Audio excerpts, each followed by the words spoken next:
লাকার সাথে সাথে আমার হঠাৎ করে জবান খুলে গেল, আমার চালিকা শক্তি চলে আসলো, আমার ভিতরে কম্পন শুরু হয়ে গেল। আর আমাকেও বলল যে আমেনার ঘরে নাকি ওই নূরানি পুরুষ জন্মগ্রহণ করেছে। আমের বলছে আমার সাথে তো তোমার সাথে মিলে গেছে। আর সেই দিন এমনকি রাসূল পাক যেই দিন দুনিয়াতে আসছেন সেই দিন আব্দুল মুত্তালিব এটাও বর্ণনা দিয়েছেন, আমি দেখলাম কাবা শরীফের চতুর্পাশে মক্কার কুরাইশরা বড় বড় যেই মূর্তিগুলি স্থাপন করেছে এরা সবাই সাজদায় পড়ে গেছে আমেনার ঘরের দিকে। এমনকি বড় মূর্তি যেটা হুবল এটা পর্যন্ত আল্লাহর নবীর ঘরের দিকে সাজদায় পড়ে গেছে। মূর্তি নসুল চিনে আর অনেকগুলা মানুষ তাদের অন্তরকে আল্লাহ কলিজাকে পাথরের মতো তৈরি করে দিয়েছে, এরা নবীর শান বুঝে না। ঠিক কিনা বলেন? আল্লাহ হেফাজত করুক আকীদাকে। আপনার আকীদা সহি, আপনার সকল ইবাদত কবুল। আকীদা ঠিক নাই, নামাজ পড়েন, কপাল দাগ করেন, কোনো লাভে আসবে না। কুল ইন কুনতুম তুহিব্বুনাল্লাহ ফাত্তাবিউনি ইউহিব্বুকুমুল্লাহ। এই আয়াত কখন নাজিল করলেন? মূর্তি পূজা যখন কুরাইশরা করতেছে, কাফেররা করতেছে, যে তোমরা এগুলা কেন করছো? বললেন আমরা আল্লাহকে পাওয়ার জন্য। আর আল্লাহ এই আয়াত নাজিল করে দিলেন, হে রাসূল आप फरमाओ अगर आपसे मुझे प्यार है, मेरे साथ मोहब्बत रिश्ता रखते हैं तो आप फरमा दो मेरा इत्तबा करो। अर्थात আপনি নবী বলে দেন যে আমি আল্লাহকে যদি পেতে চাই তাহলে তারা যেন আপনি নবীর অনুসরণ করে। আল্লাহকে যে পাইতে চায় হাজরতকে ভালোবেসে আরশ কুরসি লৌহ কলম না চাইতে পেয়েছে সে। আমের দেরি করলো না, রাতের ভাগে তাড়াতাড়ি চলে গেল, রাতে রওনা হয়ে গেল, স্ত্রী কন্যাকে নিয়ে আমেনার ঘরের মধ্যে চলে আসলো। সুবহে সাদিক হয়ে গেছে, চতুর্দিকে আলোকিত। এমন সময় আল্লাহর নবীর আম্মা জান আমেনা রাদিয়াল্লাহু তাআলা ওনার জিন্ন কুটিরে গিয়ে নক করছেন, আমেনা আমরা সারা রাত পথ চলতে চলতে আমরা ইয়ামেন থেকে আমরা রওনা হয়েছি, আমরা আপনার ঘরের মধ্যে এসেছি, আমরা সংবাদ পেয়েছি আপনার ঘরে এমন একজন সন্তান দুনিয়াতে আসছেন যিনি ইমামুল আম্বিয়া, যে নবীর কারণে আমরা দুনিয়াতে আসার আগেই বরকত পেয়ে গেছি। আমেনা আমাদেরকে একটু দেখান না আপনার সন্তান, যে সন্তানকে দেখে আমরা আমাদের কলিজাকে একটু ঠান্ডা করব। আম্মা জান আমেনা রাদিয়াল্লাহু তাআলা তাদের আকুতি মিনতি শুনে বারবার অনুরোধ করার পর একবার দেখালেন, বললেন তাড়াতাড়ি চলে যাও, দাদা আব্দুল মুত্তালিব চলে আসবে, কারণ উনি নিষেধ করেছেন কোন ইহুদিকে যাতে ওনাকে না দেখায়। আর তোমরা তো একটু তাড়াতাড়ি চলে যাও। আর ওই রাসূল পাকের নূরানি শরীর মুবারক রাসূল পাক সাল্লাল্লাহু আলাইহি সাল্লাম দোলনার মধ্যে দুলছেন। আর রাসূল পাক সাল্লাল্লাহু আলাইহি সাল্লাম যখন আমের তার স্ত্রী এবং কন্যার সামনে আসলো, একটা মুস্কি হাসি দিল।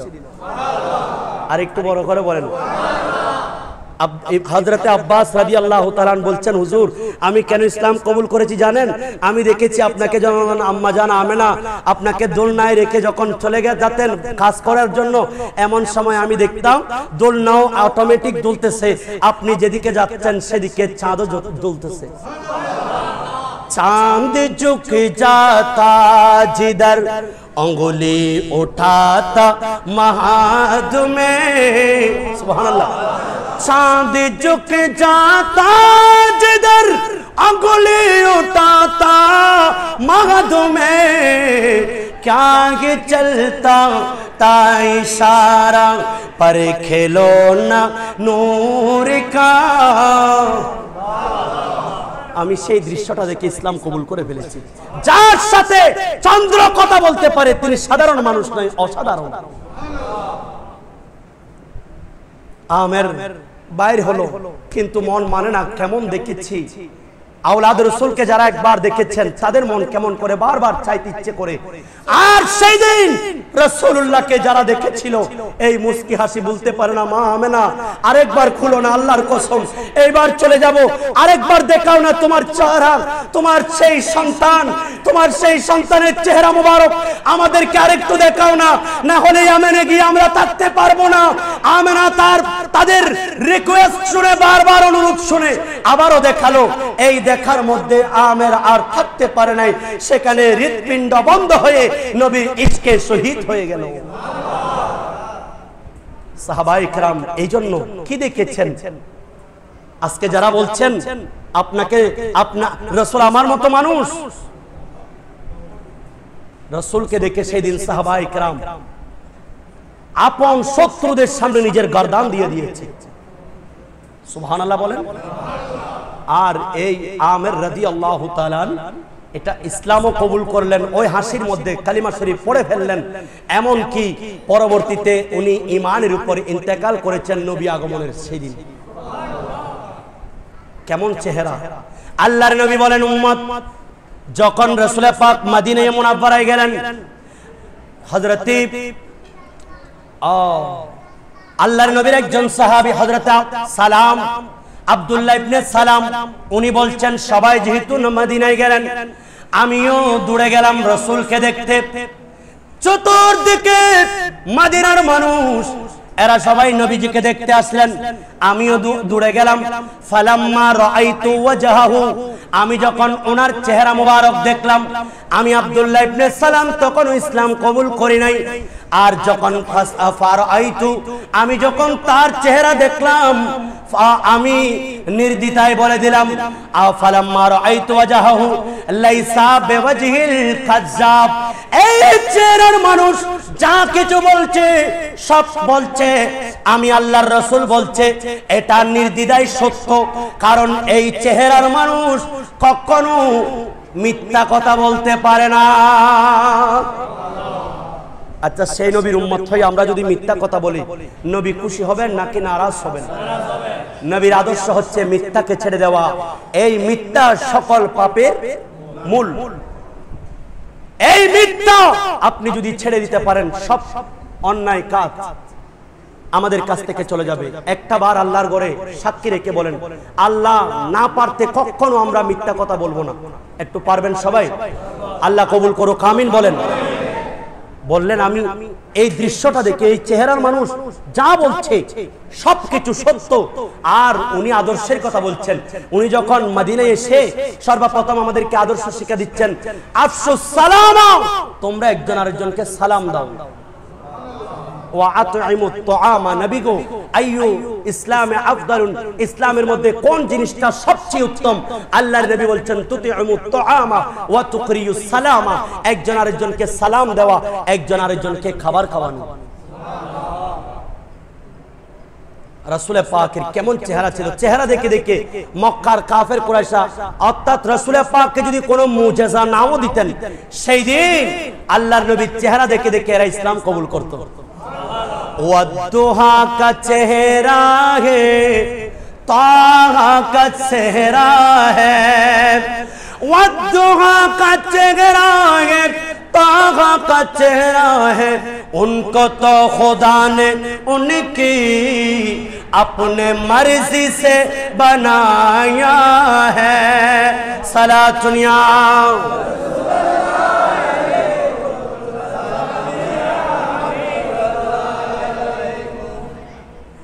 এবার আসেন রাসূল পাক সাল্লাল্লাহু আলাইহি ওয়াসাল্লামের দান কেমন।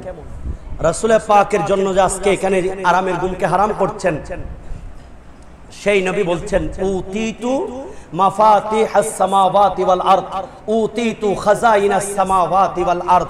আল্লাহ আমি নবীকে সমস্ত কায়নাতের নিয়ামতের চাবিকাঠি আমি আল্লাহ, আমি নবীর হাতে আল্লাহ দান করেছেন। সেই জন্য ওয়াল্লাহু ইউতি ওয়া আনা কাসিম, আল্লাহ আমাকে দেন, আমি নবী বন্টন করি। বড় করে বলেন। নবী করিম সাল্লাল্লাহু আলাইহি ওয়াসাল্লাম যেদিন দুনিয়া থেকে চলে যাবেন, আল্লাহর নবীর রাসূল পাক সাল্লাল্লাহু আলাইহি ওয়াসাল্লাম বিদায় হজের দিন, ওই যে নবী আমাদের জন্য, নবীর জীবনও আমাদের জন্য উত্তম, নবীর ইন্তেকালও আমাদের জন্য উত্তম। এখন আসেন ইন্তেকালের দিন কি হচ্ছে দেখেন। আল্লাহর নবী 10ম হিজরিতে 9ই জিলহজ জুমার দিন আসরের সময় আরাফাতের ময়দানে কাসওয়া নামক উটের উপর বসা সাহাবায়ে কেরামের সামনে, এমন সময় আল্লাহ একটা আয়াত, কোরআনে পাকের একটা আয়াত নাজিল করেছেন। খতিবে মুকাররম ইয়াউমে আরাফার দিন আপনাদের সম্মুখে সেই আয়াত তেলাওয়াত করেছেন। বিসমিল্লাহির রহমানির রহিম আল-ইয়াউমা আকমালতু লাকুম দীনাকুম ওয়া আতমামতু আলাইকুম নি'মাতি ওয়া রাদিতু লাকুমুল ইসলাম দীনা। এই আয়াত উলামায়ে কেরাম তেলাওয়াত করেছেন। এই আয়াত যখন জিবরিল নিয়ে আসতেছেন, নবী গো আপনি যখন আপনার উম্মতদেরকে এই আয়াতটার কথা বলবেন, তখন আপনি এই কথাটাও বলবেন, আজ থেকে হালাল কোনটা, হারাম কোনটা, প্রকাশ্য কোনটা, অপ্রকাশ্য কোনটা, জাহের কোনটা, বাতন কোনটা, ভালো কোনটা, মন্দ কোনটা, সবকিছু পার্থক্য হয়ে গেছে। মানুষ বুঝতে পারছে কিয়ামত পর্যন্ত যত সমস্যা হবে সবকিছুর সমাধান 30 পারা কোরআন, রাসূলুল্লাহর দেওয়া হাদিস, সুন্নাত, আহলে বাইতের রাসূল এর মধ্যে দিয়ে দিয়েছেন। সেজন্য আজ থেকে আর কোন ইসলামের বিধিবিধান নিয়ে আমি আজ জিবরিল আর কখনো আসবো না। আর একটু বড় করে বলেন। রাসূল পাক মক্কায়ে মুআজ্জামা থেকে মদিনায় গেলেন, সাহাবায়ে কেরাম সবাইকে একত্রিত করলেন। আল্লাহর নবী এই হাদিস যখন সাহাবায়ে কেরামদের সামনে বলছেন, এমন সময় সাহাবায়ে কেরাম সবাই খুশি, সবার মনে আনন্দ। আল্লাহ ইহুদি ধর্ম সম্পর্কে কোনো কিছু বলে নাই, খ্রিস্টান সম্পর্কে কিছু বলে নাই, হিন্দু ধর্ম সম্পর্কে কিছু বলে নাই, জরতুষ্ট্র মতবাদ সম্পর্কে কিছু বলে নাই। এইভাবে যত ধর্ম আছে কোন ধর্মের ব্যাপারে আল্লাহ কিছু বলে নাই, কিন্তু একমাত্র ইসলাম সম্পর্কে এমন একটা সার্টিফিকেট দিয়ে দিলেন, আমি আল্লাহর কাছে মনোনীত ধর্ম ইসলাম। আমি ইসলামকে তোমাদের জন্য দিন হিসাবে পছন্দ করলাম। আমি আল্লাহর পক্ষ থেকে যত নিয়ামত তোমাদের প্রয়োজন সব নিয়ামত আমি পরিপূর্ণ করে দিলাম। অর্থাৎ পৃথিবীতে কিয়ামত পর্যন্ত আর কিছু তোমাদের প্রয়োজন হবে না যা আমি সৃষ্টি করি নাই। যা কিছু প্রয়োজন আমি সব সৃষ্টি করে দিয়েছি। আর একটু বড় করে বলেন। যেমন বর্তমান যে রোগগুলি হচ্ছে, এই রোগগুলি তৎকালীন যুগে ছিল, এখন হচ্ছে। আচ্ছা, এই রোগের মেডিসিনও বানাচ্ছেন কিনা বলেন?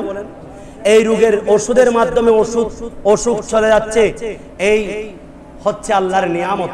অর্থাৎ এই জামানার মধ্যে এই অসুখ, ওই জামানায় প্লেগ রোগ, আর আল্লাহ না করুক আগামী জামানায় বড় বড় বিপদ আপদ আসলেও যা কিছু প্রয়োজন হবে আল্লাহ সবকিছু সৃষ্টি করে দিয়েছেন। আমার নিয়ামত আমি পরিপূর্ণ করেছি। কিন্তু এই সবাই খুশি। সিদ্দিক আকবর চোখের পানি ছেড়ে দিলেন, ফারুক আজমের চোখের পানি তাড়াতাড়ি চলে গেলেন, মজলিস ত্যাগ করে ঘরের দরজা বন্ধ করে দিলেন। কারণটা কি? ইসলামের প্রথম খলিফা, যিনি সবকিছু দিয়ে প্রথম, যিনি সর্বপ্রথম সাহাবী, ইনি সিদ্দিক আকবর, যাকে আল্লাহর নবী রাহমাতুল লিল আলামিন, যিনি সর্বপ্রথম মুসলমান, উনি সিদ্দিক আকবর রাদিয়াল্লাহু তাআলা, যার জন্য আল্লাহর নবী রাহমাতুল লিল আলামিন দুনিয়া আখিরাতের সাথী, উনি সিদ্দিক আকবর রাদিয়াল্লাহু তাআলা সর্বপ্রথম আল্লাহর নবীকে হিজরতের রাতে যিনি আপন কাঁধের মধ্যে চড়িয়ে গারে সুরে তুলেছেন ৫৫০০ ফিট, আমরা উঠেছি ওই গারে সুরের মধ্যে যিনি তুলেছেন উনি সিদ্দিক আকবর। আল্লাহর নবীকে হিজরতের রাতে সেই গর্ত থেকে বের করে আবার যিনি দুধ পান করিয়েছেন উনি সিদ্দিক আকবর রাদিয়াল্লাহু তাআলা। ইসলামের জন্য সর্বপ্রথম ৪০,০০০ দিনার যিনি কুরবান দিয়েছেন উনি সিদ্দিক আকবর রাদিয়াল্লাহু তাআলা। সর্বপ্রথম মুসলমান বলা হয় সিদ্দিক আকবর রাদিয়াল্লাহু তাআলা। মসজিদে নববী শরীফে সর্বপ্রথম জায়গা দিয়েছেন সিদ্দিক আকবর রাদিয়াল্লাহু তাআলা। মসজিদে নববী শরীফে সর্বপ্রথম ঈদ দিয়েছেন সিদ্দিক আকবর রাদিয়াল্লাহু তাআলা। হিজরতের রাতে আল্লাহর নবী পায়ে হেঁটে যার ঘরের দরজায় গেলেন ইনি সিদ্দিক আকবর রাদিয়াল্লাহু তাআলা। হিজরতের রাতে রাত পর্যন্ত আল্লাহর নবীর সেই হিজরতের অপেক্ষায় যিনি ঘুমান নাই ইনি সিদ্দিক আকবর রাদিয়াল্লাহু তাআলা। আল্লাহর নবী বলছেন যে ইসলামের জন্য যে অবদান রেখেছে আমি সবার অবদানের প্রতিদান দিয়েছি, কিন্তু একজনের ঋণ আমি শোধ করি নাই। কাল কিয়ামতের ময়দানে আল্লাহর কুদরতি হাতে যাকে সওয়াব দিবেন উনি সিদ্দিক আকবর রাদিয়াল্লাহু তাআলা।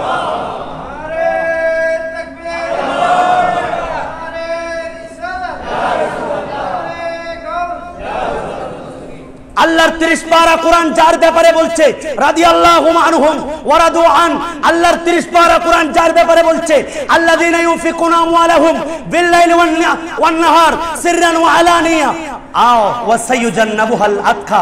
আর নবীও বলছেন এই উম্মত কাল কিয়ামতের ময়দানে আল্লাহ যখন রাগান্বিত থাকবে তোমাদের গুনার এই পাহাড়গুলি দেখে দেখে, যখন আল্লাহ রাগান্বিত থাকবে, আল্লাহ কাহারিয়তে থাকবে, আদম সফিউল্লাহ আল্লাহর দরবারে দাঁড়াবে না, আর নূহ নাজিহুল্লাহ সবাই তোমাদেরকে তাড়িয়ে দিবে।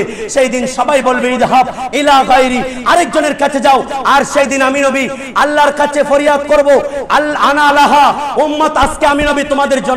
সেই দিন আল্লাহর রাগান্বিত অবস্থায় আল্লাহর কুদরতি রাগকে আমি প্রশংসা করব, যার আমল আল্লাহর দরবারে পেশ করব। ইনি সিদ্দিক আকবর রাদিয়াল্লাহু তাআলা। তো সে সিদ্দিক আকবর কান্না করছেন, সবাই চলে গেলেন। নবী গো, আপনি ইসলামের প্রথম খলিফা, এই ধরনের একটা আয়াত আমাদের উপর নাজিল হলো, এটা তো আমাদের খুশি হওয়ার কথা, আপনি এবং ফারুক আজম কেন কান্না করছেন? বললেন হে আমার সাহাবী বন্ধুরা, আয়াতের মর্মান্ত যদি তোমরা বুঝতে পারতে, আল্লাহর কসম তোমরাও কান্না করতে। একটু বুঝিয়ে বলেন না। বললেন তোমরা যখন একটা বীজ রোপণ করো, সেখান থেকে একটা চারা হয়, চারা থেকে গাছ হয়, গাছ থেকে ডালপালা হয়, শাখা প্রশাখা হয়, এখানে ফুল হয়, ফল হয়, এক সময় সেটা বৃদ্ধ হয়ে যায়, এটার ধ্বংস চলে আসে, এটা ড্যামেজ হয়ে যায়।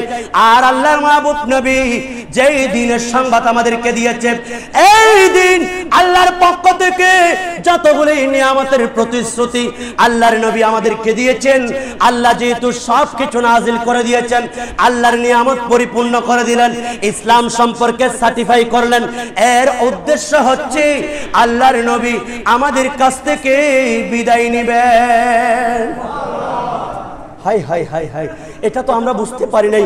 ফারুক আজম কান্না করছে, সাহাবায়ে কেরামদের মধ্যে কান্নার রুল পড়ে গেছে। নবী আমাদের কাছ থেকে বিদায় নিবে, যেই নবীর পিছনে আমরা নামাজ পড়েছি, যেই নবীর পিছনে আমরা নামাজ পড়লে আমাদের দুনিয়ার কোনো খবর থাকে না। আমরা যেই মসজিদে নববী শরীফে আল্লাহর মাহবুব নবী মিম্বর শরীফে বসে থাকতো, যেখান থেকে যুদ্ধের জন্য কাকে একটু পাঠাবে আমরা শুধু চেয়ে থাকতাম, রাসূলুল্লাহর কখন একটু উজুর পানি লাগতেছে আমরা দেখিয়ে থাকতাম, রাসূলুল্লাহ সাল্লাল্লাহু আলাইহি ওয়াসাল্লামের চুল মুবারক একটু বড় হচ্ছে, আমি কিভাবে কাটবো, এই চুলগুলি আমরা জমা করে রাখবো, আমরা তাকিয়ে থাকতাম। কখন দেখতাম রাসূলুল্লাহর থুতু মুবারক একটু ফেলতেছে, আমরা এগুলা শরীরের মধ্যে মুখের মধ্যে মালিশ করতাম। যেই নবীরকে না দেখলে, যেই নবীকে দেখার সাথে সাথে আমাদের ক্ষুধা চলে যায়, তৃষ্ণা চলে যায়। যেই নবীকে দেখে দেখে আমরা আল্লাহ পেয়েছি, রাসূল পেয়েছি, 30 পারা কোরআন পেয়েছি, রাসূলুল্লাহর হাদিস পেয়েছি, আহলে বাইত পেয়েছি, সেই নবী আমাদের কাছ থেকে আমাদেরকে ছেড়ে চলে যাবে। আমরা কিভাবে নবী ছাড়া থাকতে পারবো? সবাই সাহাবায়ে কেরাম কান্না করছেন, মাওলা আলী দূরে গেলেন। নবী গো, সাহাবায়ে কেরাম বলছেন এই আয়াতটা নাকি আপনি আমাদের কাছ থেকে বিদায় নিয়ে যাওয়ার একটা সংবাদ। আল্লাহর নবী বলছেন হ্যাঁ মাওলা আলী, সিদ্দিক আকবর সত্যি বলেছে, আমি এমন একটা সময়ের মধ্যে অবস্থান করছি যে সময়টা তোমাদের কাছ থেকে আমি বিদায় হওয়ার সময়। আল্লাহর নবী রাহমাতুল্লাহ, আল্লাহর নবীর চাচা হযরত আব্বাস ইবনে মুত্তালিব, আব্দুল মুত্তালিব, উনি বলছেন আল্লাহর নবী আমাকে ধরলেন, আমাকে ধরে এভাবে আমি রাসূল পাক আমাকে জুড়ে ধরলেন। আমি দেখছি রাসূলুল্লাহর নূরানি শরীর মুবারক কাঁপতে লাগলো।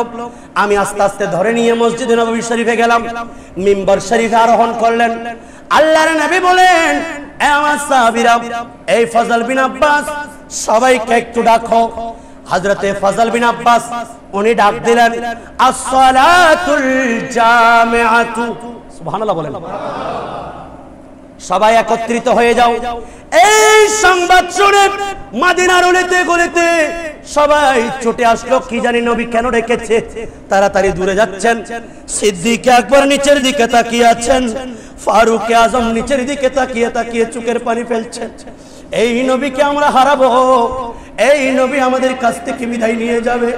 সাহাবায়ে কেরামদের মধ্যে কান্নার রুল পড়ে গেল।